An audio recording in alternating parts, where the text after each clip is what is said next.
The words landed harder than anything I'd ever heard before. "You're the biggest disgrace to this family." My father said it calmly, like it wasn't even an insult. Like it was just a fact. The entire dinner table went silent. No one defended me. No one disagreed. Some avoided eye contact. Others just kept eating. Like this was normal.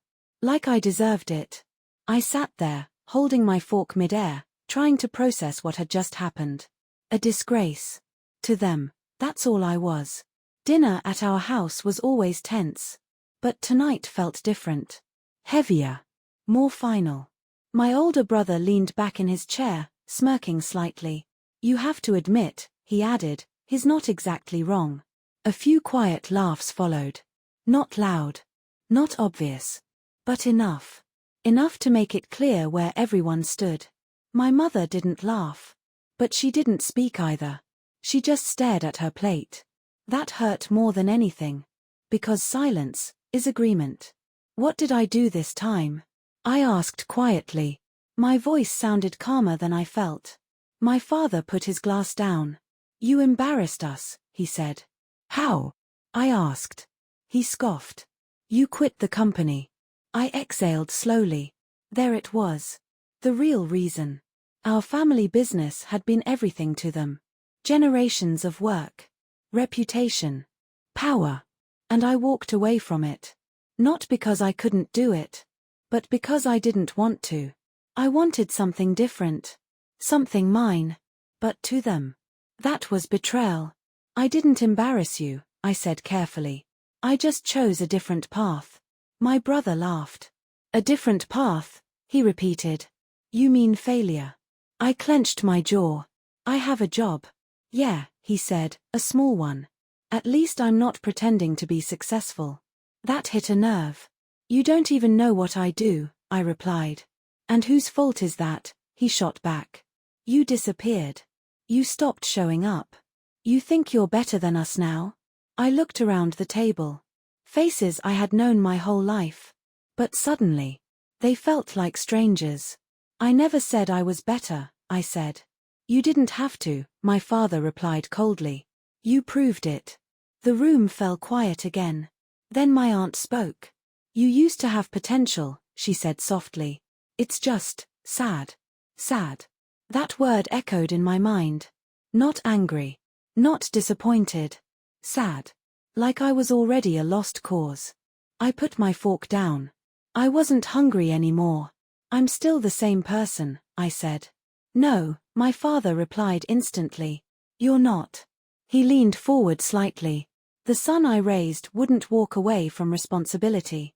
I felt something shift inside me. Something I had been holding back for years. "You mean the son who lived for your approval?" I asked. His expression hardened.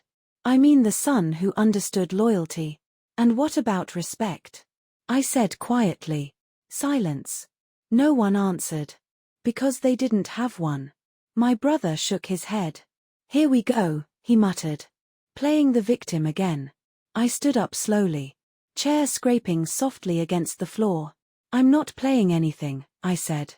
"Then what are you doing?" my father asked. I looked at him. Really looked at him. And for the first time in my life, I didn't feel intimidated.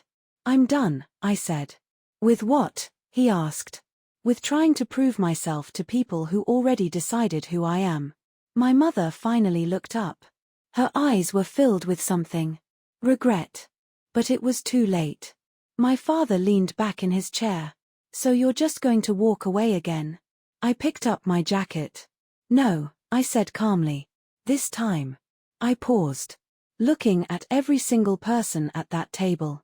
"I'm going to show you exactly who you've been underestimating." My brother laughed. "Sure you will." I smiled. Not out of anger. Not out of revenge. But because for the first time, I knew something they didn't. And very soon, they would too. I didn't rush. That's what surprised them the most. No shouting. No slammed doors.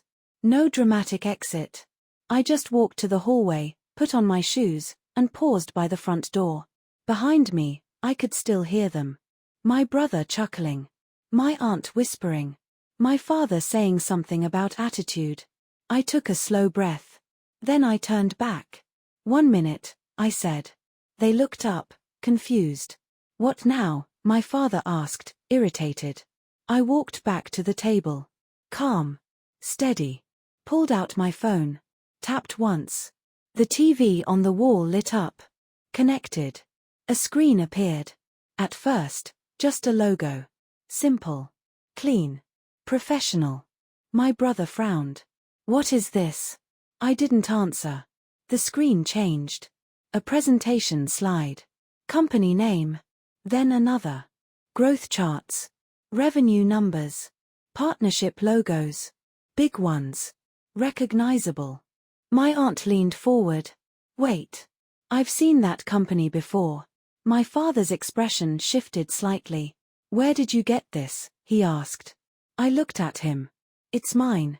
Silence. Thick. Heavy. Unbelieving. My brother laughed again. But this time, it sounded forced. Stop joking, he said. I'm not, I replied.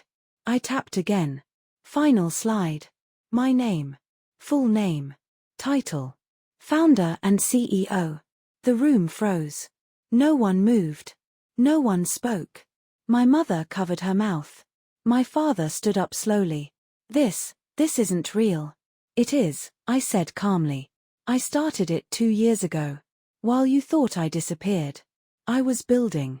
My brother shook his head. No, no way. You don't just build something like this. I didn't just build it, I replied. I worked for it.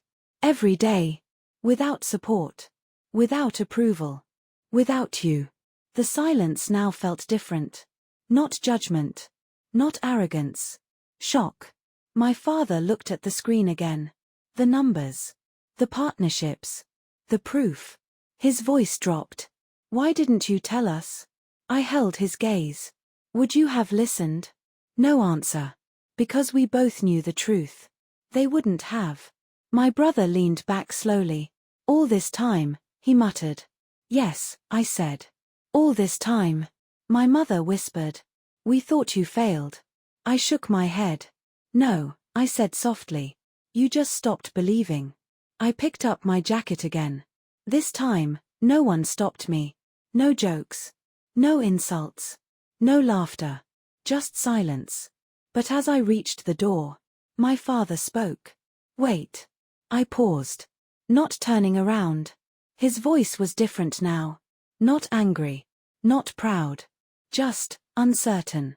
What are you trying to prove? He asked. I opened the door. Cold air rushed in. Then I said the one thing they would remember forever. I'm not proving anything anymore. I stepped outside. I already did. And this time, I didn't look back. The door closed behind me. Quietly. No shouting. No footsteps chasing after me. Just silence. For the first time in years, it felt peaceful. I stood outside for a moment, breathing in the cold night air. Not angry. Not hurt. Just free. My phone buzzed in my pocket. I already knew who it was. Mom. I didn't answer. A minute later, another message. Dad. Then my brother. I glanced at the screen. 3 names. 3 people who had just called me a disgrace. Now suddenly, they wanted to talk. I smiled faintly. Not out of revenge, but understanding. Because respect that comes after success is not the same as respect that was there from the beginning. I put my phone back in my pocket. Some conversations don't need to happen immediately. Some people need time to understand what they lost. Over the next few weeks, things changed. Not overnight. Not magically. But slowly. My mother called again. This time. I answered. She didn't talk about the company. She didn't ask about money. She just said, I'm sorry. And for the first time, it felt real. My father took longer. Pride doesn't disappear easily. But one evening, he showed up at my office. Looked around. Saw what I built. Then looked at me and said quietly, I was wrong. That was enough. Not perfect. Not complete. But enough. My brother. He struggled the most. Because it's hard to accept that the person you mocked is no longer beneath you. But even he changed. Little by little. Because success didn't just prove them wrong. It forced them to see me clearly. Not as a failure. Not as a disappointment. But as someone who chose his own path and made it work. Glowing star moral of the story. Never let someone else's opinion define your worth.